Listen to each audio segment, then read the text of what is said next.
Hello! And for today's video nga ay pauwi na nga tayo neto no. At kung makikita nyo nga hindi pa naman ganun kasiksik.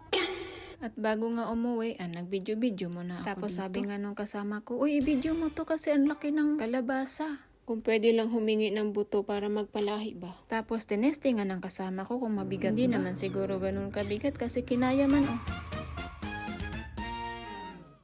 Tapos biglang ang dumating yung manager namin sa likod. Pero wala lang naman sa kanya. Tumawa lang man siya. Sa first floor nga ito ng aming company. Kung saan may mga paninda ba. Tapos gusto kong pahabain yung video ko. Pero minsan ba mawawalan ka talaga ng sasabihin. Tapos minsan bigla-bigla na lang napasok sa isip mo yung sasabihin mo. Hindi rin talaga madali yung mga nagko-content. Talagang palakasan na lang talaga ng loob. Kaya pala nakikita ko sa ibang mga content creator. Sabi nila araw-araw sipag lang daw. Kaya ako ginaya ko rin sila.